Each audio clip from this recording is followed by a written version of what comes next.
Welcome to test IQ. আমি তোমাদের Sanjay sir. আজকে তোমাদের মূলত সোশ্যাল স্টাডিজের আছে তোমাদের ফার্স্ট ক্লাস, সেটা নিয়ে মূলত তোমাদেরকে আমি আলোচনা করব। তার আগে বলে রাখি, আমাদের এই ক্লাসে যুক্ত থাকলে তোমরা কি কি বেনিফিট পাবে। যেখানটায় তোমরা TET CTET primary upper primary এগুলোর উপর কমপ্লিট প্র্যাকটিস পাবে মক টেস্ট পাবে। এছাড়াও আমাদের বিভিন্ন টিচাররা রয়েছে, এবং সেগুলো পেতে গেলে তোমাদের কি করতে হবে, আমাদের টেলিগ্রাম চ্যানেলে জয়েন করতে হবে, আমাদের হোয়াটসঅ্যাপ গ্রুপ রয়েছে সেখানটাতে জয়েন করতে হবে। লিঙ্কে তোমরা পেয়ে যাবে সমস্ত কিছু ডিটেলসে। আমরা সিলেবাস আজকে পুরোপুরি আলোচনা করব। দেখো, সোশ্যাল স্টাডিজ শুধু যে আমাদের টেট সিটেড এটাতে লাগে না, অন্যান্য পরীক্ষাগুলোতেও এটা খুব হেল্প করে আমাদের, যেহেতু এখানে হিস্ট্রি রয়েছে, জিওগ্রাফি রয়েছে, কনস্টিটিউশন রয়েছে, এবং না বলা কথা যেটা হচ্ছে ইকোনমিক্স রয়েছে। টার্গেট মূলত আমাদের 2026-এ TET CTET primary upper primary. ঠিক আছে, তো আমরা ডেলি মক টেস্ট পাবো, টপিক ওয়াইজ প্র্যাকটিস পাবো প্রিভিয়াস ইয়ার পিওআইকিউ। ঠিক আছে, যেখানটা আমরা আমাদের প্রিপারেশনটাকে আরও বেশি বুস্ট আপ করতে পারবো।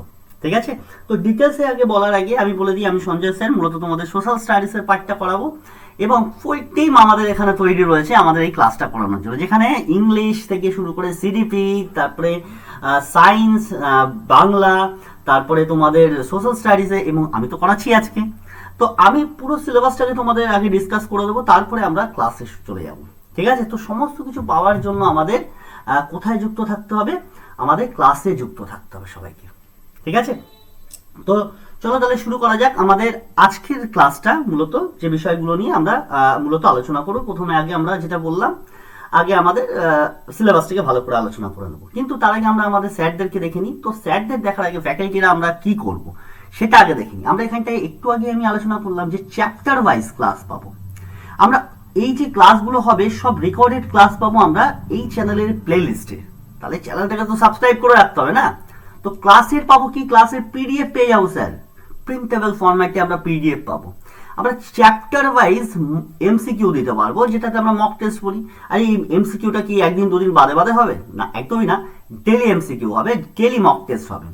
ফুল মক টেস্টের সুবিধা পাবো আমরা, শুধু চ্যাপ্টার ওয়াইজ নয়, শুধু সাবজেক্ট ওয়াইজ নয়, আমরা ফুল ক্লাসটাকে পাবো। আমরা পাবো আমাদের কিছু হোমওয়ার্ক। আজকেই তোমাদের ক্লাসের শেষে আমি তোমাদের কিছু হোমওয়ার্কও দিয়ে দেবো। ঠিক আছে, তো ক্লাসের কিছু হোমওয়ার্কও আমরা পাবো। তাহলে এই সমস্ত কিছু পাওয়ার জন্য তোমাদের যেখানে যুক্ত থাকতে হবে আমাদের হোয়াটসঅ্যাপ আর টেলিগ্রাম গ্রুপে। ঠিক আছে, ফ্রি ক্লাসের পিডিএফ পাওয়ার জন্য আমাদের এই জায়গাগুলোতে যুক্ত থাকতে হবে। এছাড়াও কোনো রকম ডাউট বা কোয়ারি হলে তোমরা এই কন্ট্যাক্ট নাম্বারে আমাদের সাথে টেস্ট আইকিউ এর অফিসিয়াল নাম্বারে তোমরা যোগাযোগ করতে পারবে। ঠিক আছে, তো সোশ্যাল স্টাডিজ মূলত টার্গেট হচ্ছে TET CTET primary upper primary এইসব পার্টগুলোতে। তো আমরা আগে একটু ভ্যাকাইটিদের দেখে নিই। প্রথমেই বলে রাখি, তৌসিফ স্যার বহুদিনের অভিজ্ঞতা নিয়ে সায়েন্স পড়াবে তোমাদেরকে, এবং সায়েন্সের প্রতিটা পোর্শনকে ডিটেলসে কভার করবেন তৌসিফ স্যার। আর এই ম্যাডামকে তো তোমরা আগেই দেখেছো, এর আগেই ক্লাস করেছেন। সিডিপি ম্যাডাম ওয়েস্ট বেঙ্গলের বেস্ট টিচার যাকে বলা হয়। তো চাইল্ড ডেভেলপমেন্টের উপরে মূলত প্যাডাগজির পার্টটাকে উনি দেখাবেন। একটু এনার সম্পর্কে তো বলার কিছু নেই, কারণ এর ক্লাস তোমরা কয়েকদিন আগেই করেছো।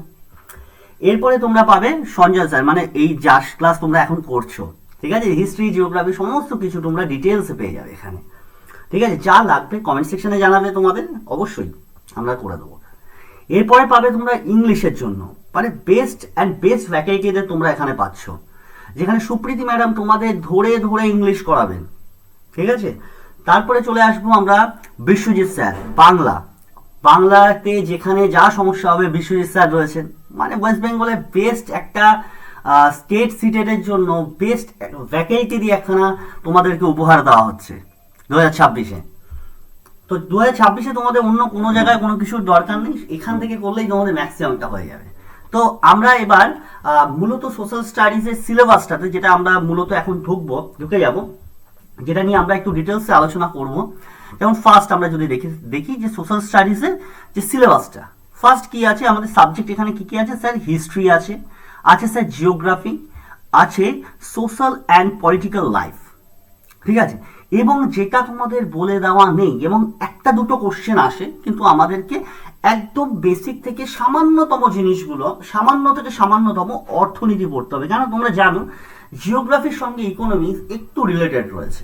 ঠিক আছে, যেমন সামান্য কিছু জিনিস, যে রিজার্ভ ব্যাংক কত সালে প্রতিষ্ঠিত হয়, রিজার্ভ ব্যাংকের অ্যাক্ট কত সালে, এই সমস্ত জিনিসগুলো একদম বেসিক জিনিস আমি আজকে সিলেবাস বলতেই তোমাদেরকে বলে দেবো ডিটেলসে, তোমরা একবার দেখে নেবে।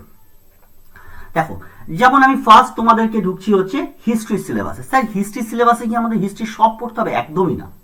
হিস্ট্রিতে মূলত কখন, কোথায়, কিভাবে, ধরো সিন্ধু সভ্যতার উৎপত্তি কোথায় হয়েছিল, তার সারাউন্ডিংটা কি, সে তার মধ্যে কি কি সিট রয়েছে, এই সমস্তগুলো বিষয়, তার সেটা খনন কার্য কবে হয়েছে, এই সমস্ত জাস্ট ছুঁয়ে যাওয়া জিনিস।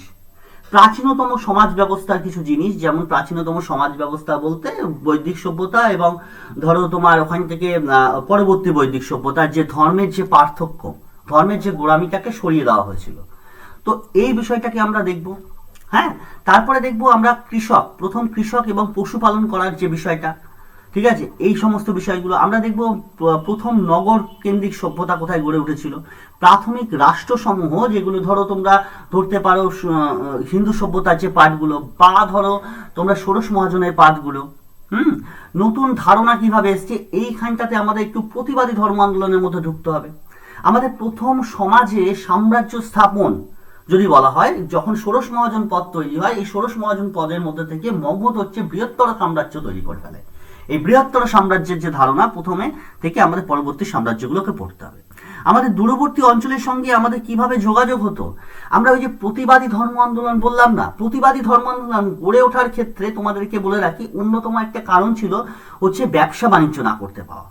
তো সমাজে যে চারটে শ্রেণী ছিল, সেই চারটে শ্রেণীর মধ্যে বিভাগের মধ্যে প্রথম দুই শ্রেণী ব্রাহ্মণ এবং ক্ষত্রিয়র সঙ্গে পরবর্তী বৈশ্য এবং শূদ্র সম্প্রদায়ের যে বিভাগ, শূদ্র সম্প্রদায় কি কি কারণে এই ক্ষত্রিয় এবং ব্রাহ্মণ সম্প্রদায়ের থেকে আলাদা হয়েছিল, মূলত তারা ব্যবসা বাণিজ্যের জন্য দূরদেশে তখন বাণিজ্য করতে যেতে পারতো না। তো এই কনসেপ্টটাকে এখানে কাজে লাগাতে হবে, ঠিক আছে। এই জায়গাগুলোকে আমরা বুঝবো। আমরা রাজনৈতিক বিকাশ কিভাবে ঘটলো সেগুলো বুঝবো। আমরা সংস্কৃতি এবং বিজ্ঞান কিভাবে আমাদের সমাজের সাথে জড়িয়ে পড়ে আমরা সেটাকেও দেখব। আমরা নতুন নতুন রাজা এবং রাজ্য কিভাবে গঠন হলো, যেমন যদি আমরা দেখি পরবর্তী ক্ষেত্রে গজিয়ে ওঠা কিছু কিছু সাম্রাজ্য, সুলতানি সাম্রাজ্য পরবর্তী ক্ষেত্রে যদি আমরা দেখি, সুলতানি সাম্রাজ্য তৈরি যখন রয়েছে তখন যদি দেখি, তো একটা বৃহত্তর সাম্রাজ্যের আড়ালে একটা ছোট্ট সাম্রাজ্য কিভাবে গড়ে ওঠে আমরা সেটাকে বুঝবো, ঠিক আছে। ছোট ছোট জিনিস আমরা সুলতানি সাম্রাজ্যকে পড়বো। সুলতানি সাম্রাজ্যের পাঁচটা যে পার্ট রয়েছে, পাঁচটা সুলতানি সাম্রাজ্য, পর পর পর পর জিনিসগুলোকে আমরা এক একটা করে দেখে নেব। মানে আমাদের পুরো ইতিহাসে ঢুকতে হবে না, আমাদের যেটুকু সিলেবাস রয়েছে একদম সিলেবাস ভিত্তিক আমরা সেইটুকুকেই পড়বো, ঠিক আছে। এখানে ইতিহাস শেষ নয়, যেহেতু আমি টপিক ওয়াইজ, বারবার মাথায় রাখবে, আমরা কখনো চ্যাপ্টার ওয়াইজ ঢুকবো না, তাহলে অনেক সময় লেগে যাবে। আমরা টপিক ওয়াইজ কমপ্লিট করব। আমরা এনশিয়েন্ট বা স্থাপত্যের ক্ষেত্রে আর্কিটেকচারে যেটা স্থাপত্য কিছু নিদর্শন, আমরা এগুলোকে তোমরা আর্ট অ্যান্ড কালচার বলতে পারো আমাদের বিষয়ে, কিন্তু কালচারাল পার্টটাকে আমাদের কিছুটা নিতে হবে। হ্যাঁ, মূলত আমাদের প্রাচীন সভ্যতার যে আর্টের পার্টটা রয়েছে সেটাকে ভালো করে দেখতে হবে। আমাদের সাম্রাজ্য কিভাবে বিস্তার লাভ করছে এবং একটি সাম্রাজ্য কিভাবে সৃষ্টি হচ্ছে তার কনসেপ্টটাকে নিতে হবে। সমাজের পরিবর্তন, যে প্রতিবাদী বৈদিক আন্দোলন বললাম, প্রতিবাদী আন্দোলনের ক্ষেত্রে কি হয়েছিল, প্রথমার্ধে আমরা দেখলাম বৈদিক যুগে কোনো ধর্মের স্থান ছিল না, সবার ক্ষেত্রে একক ধর্ম ছিল, কিন্তু পরবর্তী বৈদিক যুগে ধর্মের গোড়ামি আরম্ভ হলো, যেখানে হিন্দু ধর্মের আচার অনুষ্ঠান মানুষের কাছে কি হয়ে গেল, প্রচন্ড ব্যয়বহুল হয়ে গেল। সেখান থেকে সমাজের পরিবর্তন কিভাবে হলো। তো ছোট ছোট টপিকগুলো, একই টপিক হয়তো একই চ্যাপ্টারে আমাদের দুবার ধরতে হতে পারে। কিছু আঞ্চলিক সংস্কৃতি, যেভাবে রিলিজিয়ান কালচার যেভাবে ভারতে তৈরি হয়েছিল অবিভক্ত ভারতের মধ্যে, সেগুলোকে দেখতে হবে। কোম্পানি কিভাবে তার ক্ষমতা প্রতিষ্ঠিত করলো, যা আমরা সবাই জানি 1498 খ্রিস্টাব্দে প্রথম ইউরোপিয়ানরা ভারতে আসে। Portuguese Vasco da Gama Calicut বন্দর দিয়ে ভারতে প্রবেশ করে। তাহলে শুধুমাত্র ইউরোপিয়ানরাই কি ভারতে এসেছিল? এই পর্তুগিজরাই? এছাড়াও ডাচ, ফরাসি, এরকম ইংরেজরা তো অবশ্যই। তো তারা কেন এসেছিল? তার আগে কি ভারতীয়দের সাথে ট্রেড করতো না? কনস্টান্টিনোপলের পতনের পর ভারতে কিভাবে তারা সাম্রাজ্যের জন্য আসলো, মূলত ট্রেডিং পারপাস, তারা ভারতে কিভাবে আসলো, এই কনসেপ্টটাকে আমাদের দিতে হবে। কিন্তু এটা আবার আমাদের জেনারেলি আমাদেরকে কিন্তু ইসেতে পড়তে হয় না, অন্যান্য ক্লাসগুলো, মানে অন্যান্য পরীক্ষাগুলোর।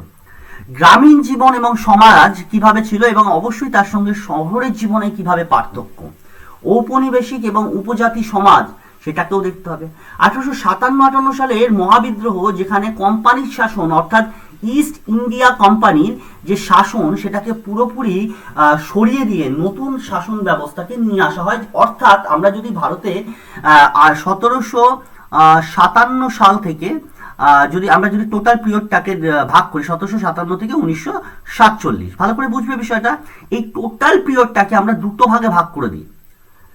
কি বিষয়টা, একটা ইস্ট ইন্ডিয়া কোম্পানি, যে যারা এই 1757 সাল থেকে 1857 সাল পর্যন্ত ইস্ট ইন্ডিয়া কোম্পানিকে রেগুলেটেড করেছিল বাই ব্রিটিশ ক্রাউন। ব্রিটিশ ক্রাউনের মাধ্যমে এটা ডাইরেক্টলি রেগুলেটেড হয়েছিল। কিন্তু আমরা জানি 1857 সালে বিদ্রোহের পরে 1858 সালে অ্যাক্ট চলে আসে, যেটা পুরোপুরি 1947 সাল পর্যন্ত ডাইরেক্ট ব্রিটিশ ক্রাউনের দ্বারা শাসন ব্যবস্থা চলে। তো আমাদের এই কনসেপ্টটাকেও নিতে হবে, যেখানটায় আমাদের কিছু জিনিস আগে কিছু টপিক, সেই কারণে আমি বারবার বলছি টপিক। নারী এবং সংস্কৃতি আন্দোলন, ভারতে স্বাধীনতা আন্দোলনে নারীদের একটা ভূমিকা রয়েছে এবং বিভিন্ন ক্ষেত্রে যদি আমরা দেখি স্বাধীনতা আন্দোলন, 1857 সালে মহাবিদ্রোহ, ঠিক আছে, তারপরে তোমার বর্ণ ব্যবস্থার চ্যালেঞ্জ, বিভিন্ন ক্ষেত্রে দেখা যায় জাতীয়তাবাদী আন্দোলন, এক্ষেত্রে খুব ইম্পর্টেন্ট। স্বাধীনতা এবং তার পরবর্তী সময় আফটার ইন্ডিপেন্ডেন্ট ভারতের অবস্থানটা কি দাঁড়িয়েছিল, যেখানটা আমাদের কনস্টিটিউশনাল অ্যামেন্ডমেন্ট পড়তে হবে, মানে আমরা এখান থেকে গিয়েই আমরা সংবিধানে ঢুকে যেতে হবে। সংবিধানের ধারণাটা কি করে আসলো, সংবিধানে এগুলো যেমন এখানে রয়েছে, তেমনি আমরা সংবিধানের পার্টটাও পড়ব। যে যেখানে বুঝতে পারবে না অবশ্যই কমেন্ট সেকশনে সেখানে জানাবে। আমরা দেখবো জিওগ্রাফির কথা। আমরা জিওগ্রাফিতে কি দেখবো, আমাদের ভূগোলে কি সব পড়তে হবে? না স্যার, সব পড়তে হবে না।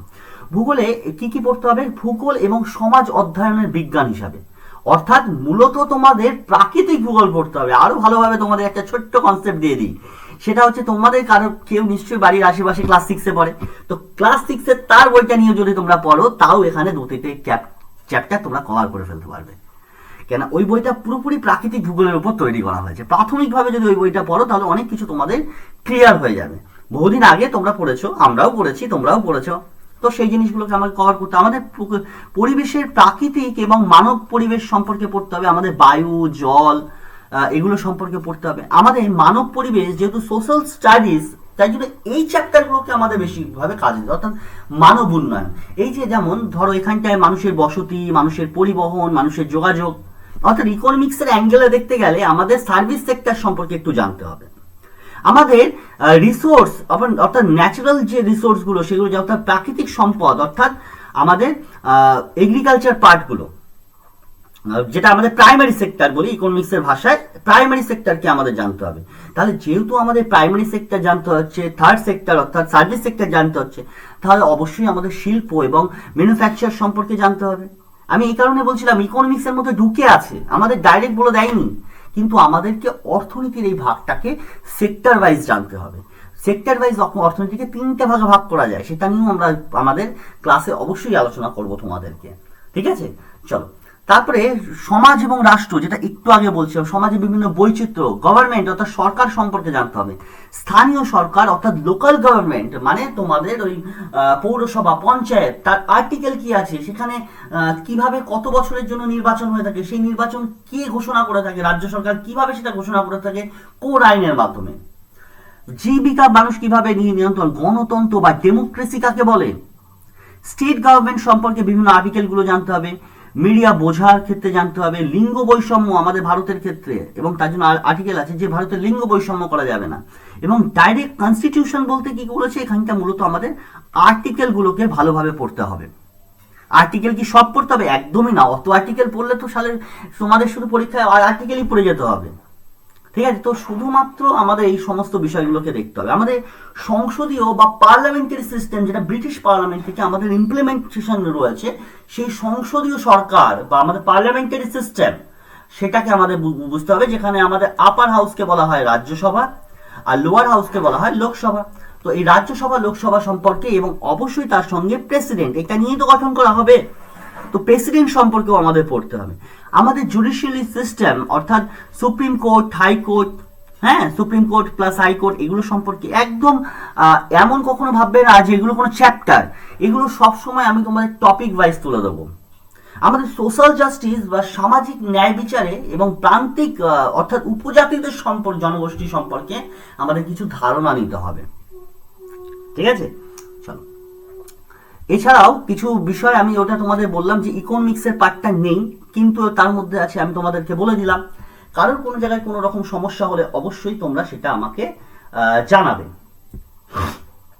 আচ্ছা চলো শুরু করা যাক আজকে আমাদের এমসিকিউ এর পোর্শন। যার যেখানে অসুবিধা হবে সেখানে অবশ্যই কমেন্ট সেকশনে জানাবে।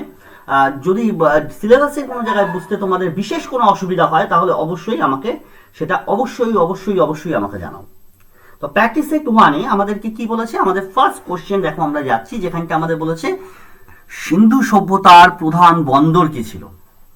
তোমরা অবশ্যই কমেন্ট সেকশনে জানাবে হরপ্পা, মহেঞ্জোদারো, লোথাল না কালীগঙ্গা। তো এর মধ্যে কোনটি বর্তমানে যদি আমরা অ্যান্সারটা আমি তোমরা কমেন্ট সেকশনে জানাবে, যখন অ্যান্সার দেবে একটু ভিডিওটাকে পজ করে নেবে, ক্লাসটাকে একটু পজ করে নিয়ে তোমাদের অ্যান্সারটা দিয়ে আবার ওটাকে চালু করে নেবে। তো দেখো আমাদের এখানে অ্যান্সার হচ্ছে কি লোথাল। লোথাল হচ্ছে এর প্রধান বন্দর ছিল। তো বর্তমানে এটা অবস্থান কোথায় স্যার? বর্তমানে এর অবস্থান হচ্ছে গুজরাটে। বর্তমানে এর অবস্থান কোথায়? গুজরাটে। এখানে উন্নত ধরনের ডকইয়ার্ড বা আমরা এখানে ডকইয়ার্ড দেখতে পাই, যা প্রমাণ করছে যে সিন্ধু সভ্যতার মানুষ সমুদ্র পথে বাণিজ্য করত। তাহলে স্যার বাণিজ্য তারা কার সাথে করতো? মেসোপটেমিয়ার সঙ্গে সমুদ্র পথে তারা বাণিজ্য করতো। তাহলে এক্সট্রা ইনফরমেশনগুলো তোমরা কোথায় পাবে স্যার? অবশ্যই ক্লাস ফ্রি পিডিএফ পাবে। সেখানটায় তোমাদের টেলিগ্রাম গ্রুপে, হোয়াটসঅ্যাপ গ্রুপে তোমাদের জয়েন থাকতে হবে। আর সেখানটায় তোমরা এই ডিটেলস এক্সপ্লেনেশন, আমি যা যা বললাম সেগুলো ডিটেলস এক্সপ্লেনেশন কোশ্চেনের তলাই থাকবে। তাহলে সিন্ধু সভ্যতার প্রধান বন্দর কোনটি ছিল? অবশ্যই সেটা লোথাল হবে। আর কোথায় অবস্থিত স্যার এটা? গুজরাটে। তো লোথালের মাধ্যমে সিন্ধু সভ্যতার লোকেরা কোন দেশের সাথে বাণিজ্য করত? মেসোপটেমিয়ার সঙ্গে। ঠিক আছে, আরো ডিটেলস ইনফরমেশনের জন্য অবশ্যই আমাদের চ্যানেলটাকে লাইক করতে হবে, চ্যানেলটাকে সাবস্ক্রাইব করতে হবে, আর পাশে থাকা বেল আইকনটাকে কিন্তু অবশ্যই বাজিয়ে দিতে হবে। চলো দেখো কি বলছে, আর্য শব্দের অর্থ কি? আর্য, তোমাদের এখানে কারোর যদি আর্য নাম থাকে তাহলে অবশ্যই জানিও, খুব সুন্দর নাম কিন্তু। হ্যাঁ, আর্য শব্দের অর্থ কি? কৃষক, যোদ্ধা, শ্রেষ্ঠ বা ভদ্র মানুষ, নাকি ধর্মীয় ব্যক্তি? দেখো আর্য শব্দ অর্থ হচ্ছে একটা সম্মানিত বা শ্রেষ্ঠ ব্যক্তিকে আমরা বোঝাতে। প্রাচীন বৈদিক সাহিত্যে এই শব্দটি সামাজিক মর্যাদা বোঝাতে ব্যবহার করা হতো। তাহলে সামাজিক মর্যাদা বোঝাতে কোন শব্দকে ব্যবহার করা হতো স্যার? আর্য শব্দটা ব্যবহার করা হতো। মূলত তাহলে তার অর্থ কি স্যার? শ্রেষ্ঠ বা ভদ্র মানুষ। নেক্সট হচ্ছে দেখো কি বলছে, মগধের রাজধানী প্রথমে কোথায় ছিল? পাটলিপুত্র, রাজগৃহ, তক্ষশিলা নাকি উজ্জয়িনী? 3 নম্বর কোশ্চেন, মগধের রাজধানী কোথায় ছিল? প্রত্যেকে অ্যান্সার দেওয়ার চেষ্টা করবে। মগধের রাজধানী কোথায় ছিল? প্রত্যেকে অ্যান্সার দেবে। মগধের রাজধানী পাটলিপুত্র, রাজগৃহ, তক্ষশিলা নাকি উজ্জয়িনী? দেখো প্রথমে মগধের রাজধানী কিন্তু ছিল আমাদের রাজগৃহে, পরে অজাতশত্রু রাজধানী পাটলিপুত্রে স্থানান্তর করে। তাহলে প্রথমে রাজধানী কোথায় ছিল স্যার? অবশ্যই রাজগৃহে। আর এটা পরবর্তী ক্ষেত্রে মানে সেকেন্ডে অজাতশত্রু এটাকে কি ট্রান্সফার করে কোথায় নিয়ে যায় স্যার? পাটলিপুত্র। তাহলে এই কনসেপ্টটাও তোমাদের ক্লিয়ার থাকতে হবে, তাই না? চলো নেক্সট দেখো কি কোশ্চেন বলেছে, ছোট্ট কোশ্চেন। দেখো মৌর্য সাম্রাজ্যের প্রতিষ্ঠাতা কে ছিলেন? আমি একটু আগে মৌর্য সাম্রাজ্যের কথা বলছিলাম যে 16টা মহাজন পদ নিজেদের মধ্যে মানে যুদ্ধ করে 4টে মহাজন পদ শেষের দিকে ছিল। ঠিক আছে, তার মধ্যে অন্যতম ছিল এই যে তার মধ্যে ছিল মগধ। এরপরে আসে মৌর্য। আমি একটু সাইডে চলে গেছিলাম আলোচনা। তা মৌর্য, চন্দ্রগুপ্ত মৌর্য ছিল এই সাম্রাজ্যের প্রতিষ্ঠাতা। আমি মগধে চলে গেছিলাম। মৌর্য মূলত ধননন্দ অর্থাৎ নন্দ বংশের শেষ সম্রাট ধননন্দকে পরাজিত করে চন্দ্রগুপ্ত মৌর্য 322 খ্রিস্টাব্দে এই সাম্রাজ্যের কি করে? প্রতিষ্ঠা করে। আর একে সাহায্য করেছিল কে? চাণক্য বা কৌটিল্য বা বিষ্ণুগুপ্ত।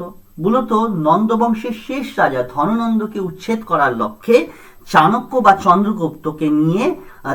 চন্দ্রগুপ্তকে নিয়ে এই মৌর্য সাম্রাজ্যের প্রতিষ্ঠা করে এবং নন্দবংশকে উচ্ছেদ করে এই মৌর্য সাম্রাজ্যের প্রতিষ্ঠা হয়। চলো নেক্সট দেখো কি বলেছে, অশোকের ধর্মনীতি কি নামে পরিচিত ছিল? অশোকের ধর্মনীতি বলতে আমরা কি বুঝি স্যার? অশোকের ধর্মনীতি বলতে একটা ধর্ম, এটা বৌদ্ধ বা জৈন বা বৈদিক ধর্ম নয়। এখানে ধর্ম বলতে কি বোঝানো হয়েছে? এখানে ধর্ম বলতে মূলত কোনো ধর্ম নয়, একেশ্বরবাদী একটা ধর্ম, যেখানে প্রত্যেক ধর্মকে সমানভাবে গুরুত্ব দেওয়া হয়েছে। আমরা জানি অশোক কলিঙ্গ যুদ্ধের পরে অহিংসা এবং নৈতিকতার উপর ভিত্তি করে তার ধর্মকে প্রচারিত, যাকে ধর্ম বলা হচ্ছে। মাথায় রাখবে এগুলো, অপশন সি। চলো নেক্সট কোশ্চেন দেখি আমরা, গুপ্তযুগকে কেন ভারতের স্বর্ণযুগ বলা হবে? আমরা সবাই জানি স্বর্ণযুগের অপশনে অনেক সময় দিয়ে দেয় নিম্নে কোন যুগটাকে স্বর্ণযুগ বলা হয়, তার মধ্যে অপশন থাকে গুপ্তযুগ, আমরা গুপ্তযুগ লিখে দিই। কিন্তু গুপ্তযুগকে আমরা কেন স্বর্ণযুগ বলছি? দেখো, মূলত এই গুপ্তযুগেই কিন্তু আর্যভট্ট বলো, কালিদাস বলো, বরাহমিহির প্রমুখ পণ্ডিতরা ছিলেন। তাহলে প্রমুখ পণ্ডিতদের যখন আমি কথা বলছি, তাহলে নিশ্চয়ই স্যার এটা বলতে চাইছেন যে সাহিত্য, বিজ্ঞান এবং শিল্পের ক্ষেত্রে বিশেষ উন্নতি লাভ করেছিল। তাহলে গুপ্তযুগকে শুধু স্বর্ণযুগ বলা হয়, এইটুকু জানলে আমাদের পরীক্ষায় কিন্তু কাজ দেবে না। তাহলে আমাদের জানতে হবে কেন বলা হয়, কাদের জন্য বলা হয়, তাই তো? তাহলে আর্যভট্ট, কালিদাস, বরাহমিহির এদের জন্য আমাদের ভারতে এই গুপ্তযুগকে আমাদের কি বলা হয়? আমাদের স্বর্ণযুগ বলা হয়। চলো নেক্সট দেখো কি বলছে, নেক্সট কোশ্চেন। দিল্লি সুলতানি প্রথম শাসক কে ছিলেন? দিল্লি সুলতানের প্রথম শাসক, দেখো দিল্লি সুলতানের প্রথম শাসক কে ছিল? কুতুবউদ্দিন আইবক, ইলতুৎমিশ, বলবন নাকি আলাউদ্দিন খলজি? তো তোমরা এখানে অ্যান্সার দেবে 1206 খ্রিস্টাব্দে প্রথম সাম্রাজ্যের যদি আমরা শাসক বলে থাকি, তাহলে সেটা ছিলেন কুতুবউদ্দিন আইবক। হ্যাঁ, কত সালে? 1206। মাথায় রাখবে, দিল্লি সুলতানি শাসনের প্রথম প্রতিষ্ঠা হয় এই শাসকের হাত ধরে। ঠিক আছে? তাহলে কুতুবউদ্দিন আইবক, তিনি কুতুবউদ্দিন আইবক ছিলেন এই বংশের প্রতিষ্ঠাতা। তারপরে দেখো কি বলছে, দিন ই ইলাহি ধর্ম কে চালু করেছিলেন? দেখো, মুঘল সম্রাট আকবর 1582 সালে আকবর একটা ধর্ম পরিচালনা করেন, যার নাম হচ্ছে দিন ই ইলাহি। বীরবল এই ধর্ম প্রথম গ্রহণ করেছিলেন। তোমাদের ডিটেলসে থাকবে এগুলো। তারপরে দেখো এখানে কি বলেছে, নেক্সট কোশ্চেন। তাজমহলকে নির্মাণ করেন, এটা তো তোমরা সবাই জানো, তাই না? কিন্তু কার জন্য করেছিল? তাজমহল সবাই জানে যে শাহজাহান করেছিল। তিনি তার স্ত্রী মুমতাজ মহল এর স্মৃতির উদ্দেশ্যে তিনি এটা নির্মাণ করেন। ঠিক আছে? 9 নম্বর কোশ্চেন। চলো নেক্সট, পলাশির যুদ্ধ। তোমরা স্পেলিংটা এসে হয়ে গেছে। তো 1757 সালে এই যুদ্ধে নবাব সিরাজউদ্দৌলা পরাজিত করে ব্রিটিশ ইস্ট ইন্ডিয়া কোম্পানি মূলত বাংলার উপর তার কৃতিত্ব স্থাপন করেন। ঠিক আছে? পলাশির যুদ্ধ 1757। মাথায় রাখবে, এটা খুব ইম্পর্টেন্ট। এর সম্পর্কে আরো ডিটেলস ক্লাস হবে তোমাদের। আজকে জাস্ট যেহেতু প্র্যাকটিস একখানা, কিছু সামান্য কিছু কোশ্চেন যেহেতু তোমাদেরকে করিয়ে দিচ্ছি, তো আজকের ক্লাসে হয়তো ডিটেলসে আমি বলছি না। সিপাহী বিদ্রোহ কত সালে হয়? একটু আগে আমি তোমাদেরকে বলে দিয়েছি, কমেন্ট সেকশনে এটা কিন্তু সবাইকে জানাতে হবে। সিপাহী বিদ্রোহ কবে হয়? ঠিক আছে? চলো, ভারতের স্বাধীনতা সংগ্রামের প্রথম গণ আন্দোলন বা গণসংগ্রাম যদি কোনোটাকে বলা হয়, সেটা হচ্ছে 1857 সালের বিদ্রোহ, যেটাকে শেষ মুঘল সম্রাট দ্বিতীয় বাহাদুর শাহ, যাকে নেতৃত্বে এই বিদ্রোহ সংগঠিত হয়েছিল, যেখানে ঝাঁসি রানী ছিল, নানা সাহেব ছিল, তাতিয়া টপি ছিল, অনেকে প্রমুখ বিভিন্ন দিক থেকে তারা এটাকে করেছিলেন। কুইট ইন্ডিয়া মুভমেন্ট কবে শুরু হয়েছিল? কুইট ইন্ডিয়া মুভমেন্ট মূলত গান্ধীজির নেতৃত্বে এই আন্দোলন শুরু হয়, যেটাকে ভারত ছাড়ো আন্দোলন বলে থাকি আমরা। এটা শুরু হয়েছিল গান্ধীজির নেতৃত্বে 1942 সালে। ঠিক আছে? ডিটেলস অবশ্যই পাবে। ডিটেলস পাওয়ার জন্য অবশ্যই বললাম আমি, ক্লাসের পিডিএফ পেয়ে যাবে প্রিন্টেবল ফরম্যাটে। চলো নেক্সট দেখো কি বলেছে, ভারতের দীর্ঘতম নদী। ভারতের দীর্ঘতম নদী, যার দৈর্ঘ্য হচ্ছে 2525। তোমরা বুঝেই যাচ্ছ, ভারতের মধ্যে এর দীর্ঘতম নদী এটা হচ্ছে গঙ্গা। ঠিক আছে? গঙ্গোত্রী হিমবাহ গোমুখ থেকে উৎপত্তি লাভ করেছে। ঠিক আছে? তারপরে তার গতিপথ নিজের মতো পরবর্তী ক্ষেত্রে প্রবাহিত হয়েছে। ভারতের সর্বোচ্চ শৃঙ্গ কোনটি? 14 নম্বর কোশ্চেন। ভারতের নিয়ন্ত্রিত, একদম ভারতের নিয়ন্ত্রণাধীন যদি বলা হয়, তো ভারতের সর্বোচ্চ শৃঙ্গ ধরা হয় গড়িয়না শৃঙ্গ বা কেটুকে। চলো নেক্সট কোশ্চেন। পশ্চিমবঙ্গের রাজধানী কোনটি? দেখো, এটা তোমরা সবাই জানো, পশ্চিমবঙ্গ রাজধানী কলকাতা, কিন্তু এখানে কোশ্চেনটা অ্যাকচুয়াল দেওয়া উচিত ছিল কত সাল পর্যন্ত পশ্চিমবঙ্গ ভারতের কলকাতা ভারতের রাজধানী ছিল, সেটা অবশ্যই 1911 সাল পর্যন্ত। তারপরে এই রাজধানী স্থানান্তর করে দেওয়া হয়। কোথায় স্থানান্তর করা হয়? দিল্লিতে। হ্যাঁ, পশ্চিমবঙ্গ প্রশাসনিক, সাংস্কৃতিক এবং অর্থনৈতিক কেন্দ্র পশ্চিমবঙ্গের এটা আগে ভারতেরও ছিল। সুন্দরবনে মূলত আমরা কোন ধরনের জলাভূমি দেখতে পাই? সুন্দরবনে মূলত যেখানে আমরা রয়্যাল বেঙ্গল টাইগারের আশপাশ স্থল মূলত তাদের থাকার জন্য সবচেয়ে বেটার এবং সবচেয়ে ভালো জায়গা বলা হয়, সেটা হচ্ছে ম্যানগ্রোভ বন বা বনভূমি। ঠিক আছে, সুন্দরবন এলাকা।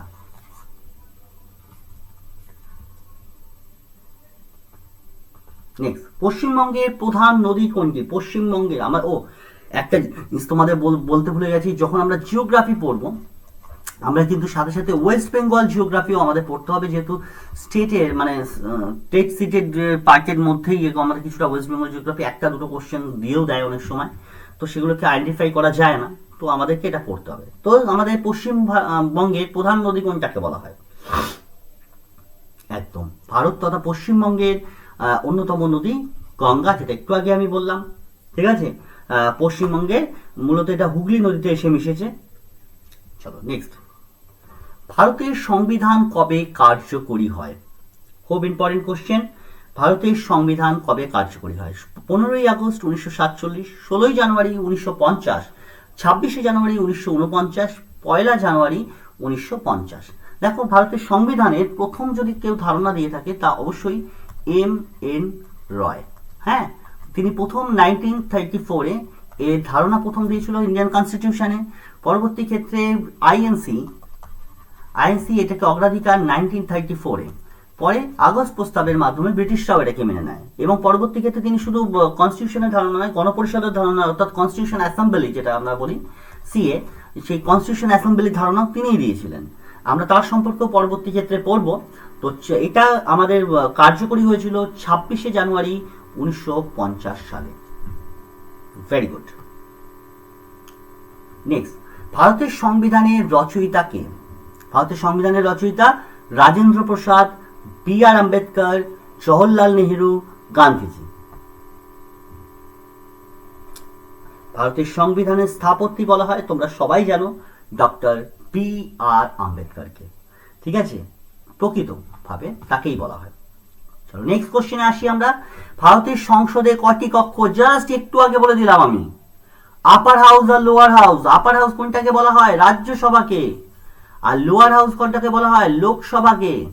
তাহলে একটা দুটো পার্ট সংসদে, দুটো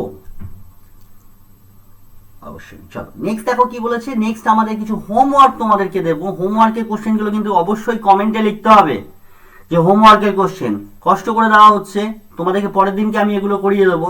তো অবশ্যই কিন্তু তোমরা আমাকে এই কোশ্চেনগুলোর অ্যান্সার দেবে। ঠিক আছে, আমার এটা দাবি থাকলো তোমাদের কাছে, অবশ্যই কমেন্ট সেকশনে জানাবে হোমওয়ার্ক কি লিখবে। হোমওয়ার্কগুলো কমেন্ট সেকশনে তোমরা অবশ্যই জানাবে, আমি দেখবো এবং প্রত্যেকের নাম বলবো আমি, কে কে হোমওয়ার্ক করেছে আমি দেখবো কিন্তু। আর যারা যারা লিখবে তারা যা যা চাইবে আমি তাদেরকে তাই দেবো ক্লাসে। ঠিক আছে, তারা যা যা বলবে এটা নেই স্যার, অবশ্যই আমি ওটা করিয়ে দেবো, কিন্তু কমেন্টে তোমাদের এসে দেখতে হবে আমাকে। তো হোমওয়ার্কের আমি আজকে কোশ্চেনে অ্যান্সার কিচ্ছু বলে দেবো না। ভারতের পরিকল্পনা কমিশন কবে গঠিত হয়েছিল তোমরা অ্যান্সার দেবে। আরবিআই, নীতি আয়োগ, মানে পরিকল্পনা কমিশনের পরবর্তী কোন সংস্থা গঠন করা?